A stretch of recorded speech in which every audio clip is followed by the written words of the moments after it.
भवन channel. Students, आज हम हिंदी युवक भारती 12वीं कक्षा से पहला पाठ नवनिर्माण पढ़ेंगे।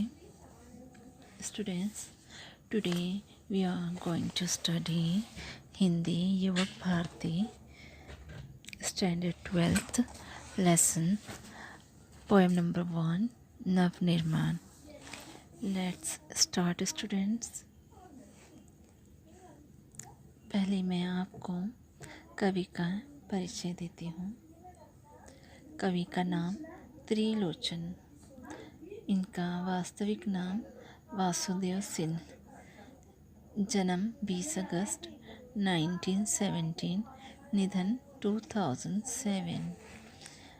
आपकी प्रमुख कृतियाँ धरती, दिगंत, गुलाब और बुलबुल, उस जनपद का कवि हूँ, सबका अपना आकाश, कविता संग्रह है ये, देश काल कहानी संग्रह है ये, तथा दैनंदिनी डायरी आदि।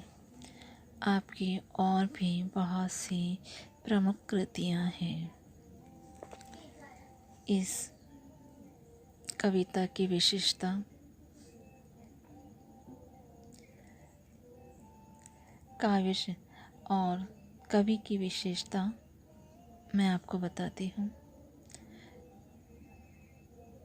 कवि त्रिलोचन साहब जो हैं, काव्य क्षेत्र में प्रयोग, धर्मिता से समर्थक, समाज के दबे कुचले वर्ग को संबोधित करने वाले साहित्य के रचयिता थे। इनकी अधिकतर कविताएं जो समाज को संबोधित करती थी। कविता की विधा है चतुष्पदी। इस विधा में 4 चरणों वाला छंद होता है। इस कविता में 4 चरणों वाला छंद है। ये चौपाई की तरह होता है। इसके प्रथम, द्वित्व और चतुर्थ चरण में तुकबंदी होती है। भाव और विचार की दृष्टि से प्रत्येक चतुष्पदी अपने आप में पूर्ण होती है। जैसे कि आप आगे कविता पढ़ेंगे तो आपको पता चलेगा कि कैसे, जैसे पंक्ति जैसे ख़त्म होती है तो वहाँ पर जो है वो एक संपूर्ण अर्थ उसका कंप्लीट होता है, एक मीनिंगफुल रहती है। ओके स्टूडेंट, प्रस्तुत पद्य पाठ में कुल 8 चतुष्पदियाँ दी गई हैं। जैसे कि कुल 8 चतुष्पदियाँ दी गई हैं। ये सभी चतुष्पदियाँ भाव एवं विचार की दृष्टि से अपने आप में पूर्ण है। ये जो है हर चतुष्पदी, हर जो है आपके समझ में आने के लिए मैं कहूँगी, हर पैराग्राफ जो है वो पोएम का वो जो है वो संपूर्ण मीनिंग रखता है। अपने आप में वो अपना अर्थ पूरा करता है, अपना मतलब पूरा करता है। इन चतुष्पदियों में आशावादी दृष्टिकोण प्रस्तुत किया गया है। जैसे कि इस कविता में आशावाद को के नज़रिए को, दृष्टिकोण को पेश किया गया है। कवि इनके माध्यम से संघर्ष करने और अन्याय और अत्याचार और निर्बलता और विजय पाने का आह्वान किया है इस कविता के द्वारा। स्टूडेंट्स, पहले हम कविता रीड करेंगे। ओके स्टूडेंट्स, फिर हम जो है एक एक चतुष्पदी हम कंप्लीट करेंगे और फिर उसका एक्सप्लेनेशन भी मैं आपको साथ साथ में देती जाऊंगी। ओके स्टूडेंट्स, नव निर्माण। तुमने विश्वास दिया है मुझको, मन का उच्छ्वास दिया है मुझको, मैं इसे भूमि पर संभालूंगा, तुमने आकाश दिया है मुझको। उच्छ्वास, ढाढ़स दिया है। यहाँ पर अर्थ जो है उच्छ्वास का जो है वो ढाढ़स देना, हिम्मत देना, प्रोत्साहन करना। ओके स्टूडेंट्स, नेक्स्ट सूत्र कहें। सूत्र ये तोड़ नहीं सकते हैं, तोड़कर जोड़ नहीं सकते हैं। व्योम में जाए, कहाँ भी उड़ जाए, भूमि को छोड़ नहीं सकते हैं। बहुत ही प्यारी कविता है। सूत्र नियम या व्यवस्था, और व्योम का अर्थ है आकाश, भूमि का अर्थ तो आप सभी जानते होंगे। आगे बढ़ते हैं स्टूडेंट्स।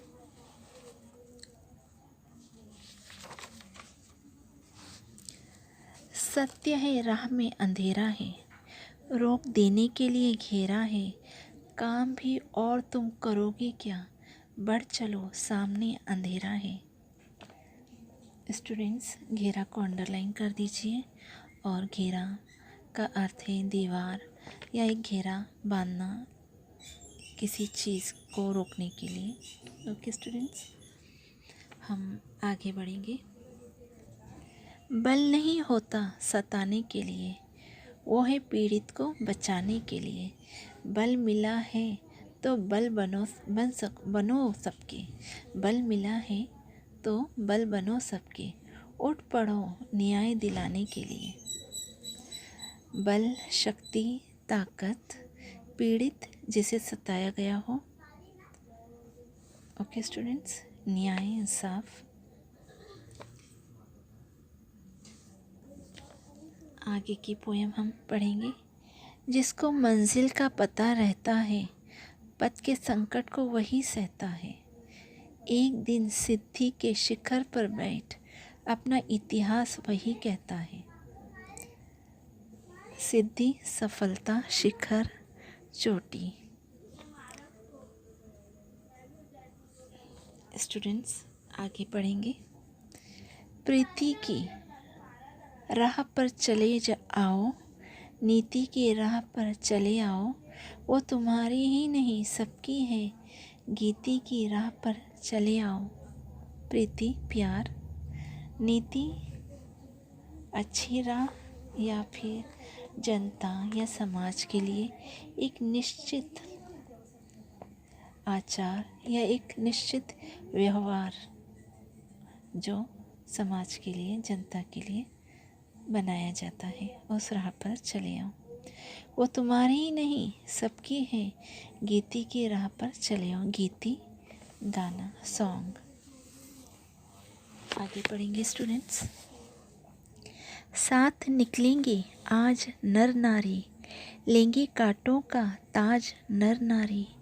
दोनों संगी हैं और सहचर है, अब रचेंगे समाज नर नारी। सहचर को अंडरलाइन करो। सहचर, साथ चलने वाला, मित्र, सखी। ये हमारी आखिरी पंक्ति। Students, listen carefully. वर्तमान बोला अतीत अच्छा था, प्राण के पथ का मीत अच्छा था। गीत मेरा भविष्य गाएगा, यूं अतीत का भी गीत अच्छा था। स्टूडेंट्स, मीत को अंडरलाइन करो। मीत का अर्थ है मित्र। ये जो है कविता, चुनी हुई कविताएं संग्रह से हैं। ओके स्टूडेंट्स, अब जो है हम इस कविता को एक्सप्लेनेशन के साथ पढ़ेंगे। ओके स्टूडेंट्स, हम जो है अब कविता एक्सप्लेनेशन के साथ पढ़ेंगे। तुमने विश्वास से, हम यहाँ पर आकाश दिया है मुझको, ठीक है। यहाँ से लेकर मैं आपको एक एक का एक्सप्लेनेशन देती हूँ, ठीक है। तुमने विश्वास से, देखिए स्टूडेंट्स,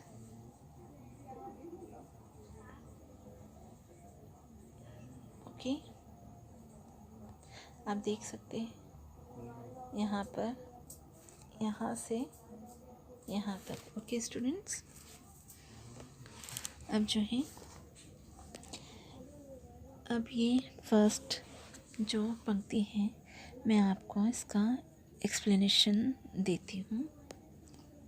स्टूडेंट्स, आदमी के जीवन में किसी का भरोसा, विश्वास हासिल करना, प्राप्त करना या किसी से प्रोत्साहन पाने का बड़ा महत्व होता है। यानी कोई अपने ऊपर विश्वास करे या कोई हम इनकरेज करें, प्रोत्साहित करें, तो उसकी बहुत इम्पोर्टेंस होती है मनुष्य के जीवन में। इनके बल पर मनुष्य बड़े बड़े काम कर डालता है। कोई हम पर विश्वास करे तो देखो, हाँ नहीं, उसे मुझ पर भरोसा है, ये तो मुझे करना ही होगा।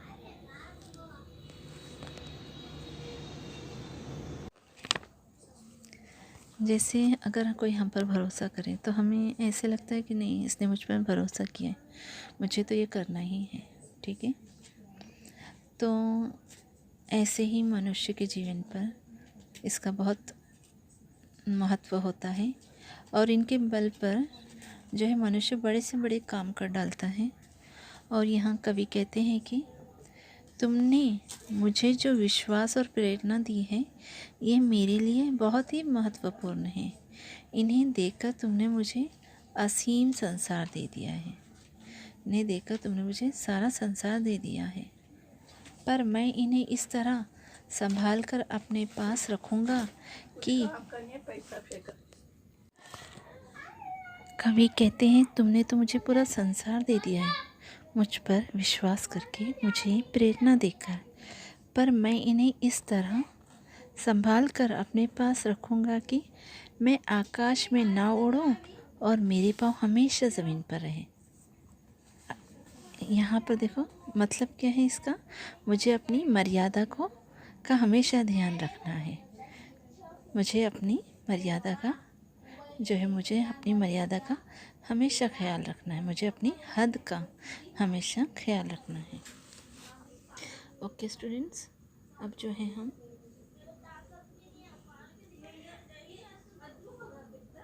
नेक्स्ट पंक्ति पढ़ेंगे। ओके, इसकी एक्सप्लेनेशन, सूत्र यह तोड़ से छोड़ नहीं सकते तक। यहाँ कवि कहते हैं, मनुष्य के बारे में कहते हैं कि वो चाहे कितना ही बड़ा क्यों ना हो जाए, आकाश में उड़ाने भरता हो या अन्य कहीं उड़ कर चला जाए, पर अंत में उसे अपनों के बीच यानी धरती पर ही आना पड़ता है। कवि कहते हैं कि यह बात शाश्वत सत्य है। ये जो है वो 100% सही है कि इस कि इंसान कितना भी ऊंचा हो जाए, कितना भी बड़ा हो जाए, लेकिन वो अपनी ज़मीन से नहीं दूर रह पाता, वो अपनी धरती पर ही पहुंचता है। इस सच्चाई को कोई नियम तोड़ मरोड़ कर झूठा साबित नहीं कर सकती। ये एक सच्चाई है कि अंत में जो है वो अपनों के पास ही आना पड़ता है, यानी धरती पर। इसे कोई नियम तोड़ मोड़ कर झूठा साबित नहीं कर सकता। अर्थात मनुष्य कितना भी आडंबर क्यों न कर ले, पर वो अपनी वास्तविकता को छोड़ नहीं सकता। वो कुछ भी कर ले, लेकिन अपनी वास्तविकता को वो छोड़ नहीं सकता है। ओके स्टूडेंट्स, अभी आप पेज टर्न कीजिए। ओके, अभी यहाँ सत्य से स्टूडेंट्स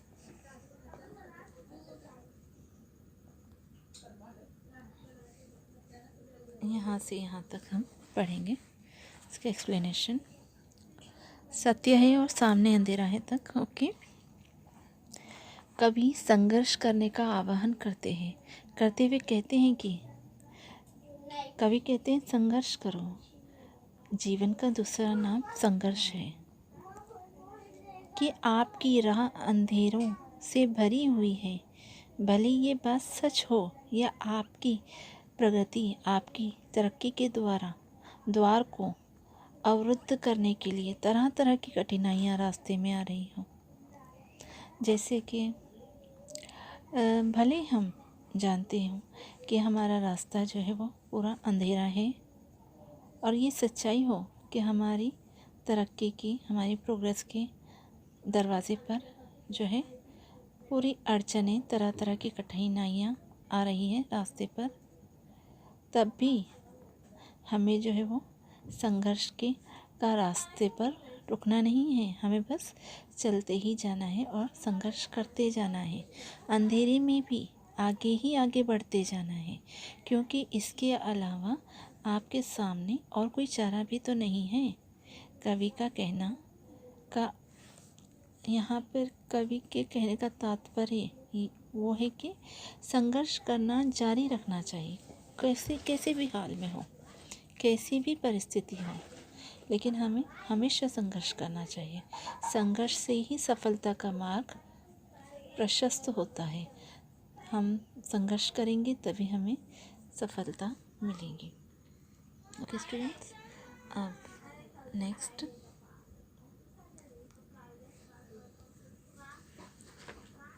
स्टूडेंट्स, बल नहीं होता और दिलाने के लिए तक। कवि कहते हैं कि मनुष्य को निरर्थक कार्यों के लिए अपने बल का प्रयोग नहीं करना चाहिए। जैसे कि व्यर्थ कामों के लिए, जैसे एक वेस्ट चीज़ों के लिए अपना जो है वो अपनी ताकत का इस्तेमाल नहीं करना चाहिए। कवि कहते हैं उसका प्रयोग सार्थक कार्यों के लिए होना चाहिए। हमें अपने बल, हमें अपनी शक्ति का प्रयोग जो है वो सही कामों में, अच्छे कामों में करना चाहिए। वो कहा जाता है ना कि बस वहीं बल दिखाओ जहाँ ज़रूरत हो। वे कहते हैं कि मनुष्य के पास बल किसी असहाय पीड़ित व्यक्ति को सताने के लिए नहीं होता। मनुष्य के पास, आदमी के पास अगर ताकत है तो वो किसी बेसहारा और किसी कमज़ोर को सताने के लिए वो ताकत नहीं होती है, बल्कि वो किसी असहाय या पीड़ित व्यक्ति को की रक्षा करने के लिए होता है। वो ताकत उसे जो है वो पीड़ित व्यक्ति की रक्षा करने के लिए इस्तेमाल करना चाहिए। कवि बलवान व्यक्तियों को संबोधित करते हुए कहते हैं, कवि जो है वो ताकतवर व्यक्ति को संबोधित करते हुए कहते हैं, यदि ईश्वर ने तुम्हें शक्ति प्रदान की है तो तुम सभी कमज़ोर लोगों के बल बनकर उनको न्याय दिलाने के काम में लग जाओ। अगर ईश्वर ने तुम्हें ताकत दी है तो तुम सभी कमज़ोर लोगों के लिए ताकत बन जाओ, उनकी ताकत बन जाओ और उन्हें इंसाफ दिलाने में लग जाओ। तभी तुम्हारे बल की सार्थकता है। इसी में जो है वो तुम्हारे बल की सार्थकता है। आगे की पोएम स्टूडेंट्स, जिसको मंजिल से वही कहता है। ठीक है, जिसको मंजिल का पता रहता है, पथ के संकट को वही सहता है। एक दिन सिद्धि के शिखर पर बैठ अपना इतिहास वही कहता है। यहाँ कवि कहते हैं कि जिस व्यक्ति को अपनी सफलता की मंजिल की जानकारी हो जाती है, जिस व्यक्ति को यह पता चल जाता है कि हाँ, मेरी सफलता है और ये मेरी मंजिल है ना, मैं सफल होऊंगा और ये है मेरी मंजिल। वो व्यक्ति अपने मार्ग में आने वाली परेशानियों से नहीं डरता। उसे पता रहता है कि मैं अब सफलता प्राप्त करूंगा, मैं अपनी मंजिल तक पहुंचूंगा। इसीलिए वो रास्ते में आने वाली परेशानियों से कभी नहीं डरता। वो हंसते हंसते इन परेशानियों को झेल लेता है। ऐसे व्यक्तियों को ही जीवन में सफलता प्राप्त होती है, सफलता मिलती है। इस तरह सफलता की चोटी पर पहुंचने वाले व्यक्ति समाज के लिए इतिहास बन जाते हैं और लोग उससे प्रेरणा लेते हैं। नेक्स्ट पंक्ति, ओके स्टूडेंट्स, प्रीति की राह पर चले आओ, नीति की राह पर चले आओ, वो तुम्हारी ही नहीं सबकी है, गीति की राह पर चले आओ। यहाँ कवि कहते हैं, कवि प्यार मोहब्बत और अच्छे आचार व्यवहार को अपनाने की बात करते हुए लोगों को आह्वान करते हैं। कहते हैं कि वे सबके साथ प्यार मोहब्बत से रहें, किसी के साथ भी क्रोध, गुस्सा और नाराज़गी ना रखें और सबके साथ अच्छा व्यवहार करें, अच्छा सलूक करें। यही सबके लिए अपनाने वाला सही मार्ग है, सही रास्ता है और यही रास्ता सबको अपनाना चाहिए। वे कहते हैं कि सबको हंसते गाते जीवन जीने का रास्ता अपनाना चाहिए।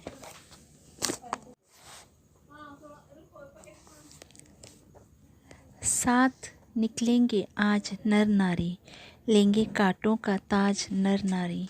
दोनों संगी हैं और सहचर है, अब रचेंगी समाज नर नारी। कवि कहते हैं इस पंक्ति में, कवि स्त्री और पुरुष की बात करते हुए कहते हैं कि स्त्री पुरुष दोनों एक साथ मिलकर विकट समस्याओं को सुलझाने का कार्य करेंगे। कितनी भी मुश्किल रहे, कैसी भी प्रॉब्लम रहे, वो जो है साथ मिलकर उसे सुलझाने का, उसे सॉल्व करने का, हल करने का काम करेंगे। दोनों इस दिशा में कंधे से कंधा मिलाकर काम करेंगे और नए समाज की रचना करेंगे, जिसमें सबको समानता का अधिकार मिले, सबको बराबरी मिले, समानता मिले। ये हमारी आखिरी पंक्ति स्टूडेंट्स। ओके। वर्तमान बोला अतीत अच्छा था, प्राण के पथ का मीत अच्छा था। गीत मेरा भविष्य गाएगा, मैं अतीत का भी यूं अतीत का भी गीत अच्छा था। यहाँ कवि कहते हैं कि वर्तमान और अतीत की बात करते हुए कवि कहते हैं कि वर्तमान के अनुसार बीता हुआ समय अच्छा था। जैसे हम अभी प्रेजेंट में हैं तो हम बोलेंगे हाँ, जो पास्ट था वो अच्छा था। ऐसे ही कवि कह रहे हैं, उस समय जीवन पथ में साथ निभाने वाले अच्छे मित्र थे। उस समय जो मित्र थे हमारे साथ वो बहुत ही अच्छे थे। और वर्तमान कहता है कि भविष्य में जब हम अतीत हो जाएंगे, भविष्य में जब हम अतीत हो जाएंगे और लोग हमारा भी गुणगान करेंगे। जब भविष्य में हम जब फ्यूचर में जब हम अतीत हो जाएंगे, हम जब पास्ट बन जाएंगे, जब जो है लोग हमारा गुणगान कराएंगे, हमारी प्रशंसा करेंगे, हमारी तारीफ़ें करेंगे, वैसे अतीत भी गुणगान करने लायक था। इसी तरह जो है वो हमारा अतीत भी जो है वो गुणगान करने के लायक था। स्टूडेंट्स, यहाँ जो है हमारी कविता समाप्त होती है। आशा करती हूँ आपको ये कविता और उसका एक्सप्लेनेशन समझ आया होगा। अगर आपको ये कविता और उसका एक्सप्लेनेशन अच्छा लगा है तो please like it and subscribe my channel. Okay students, thank you, bye bye.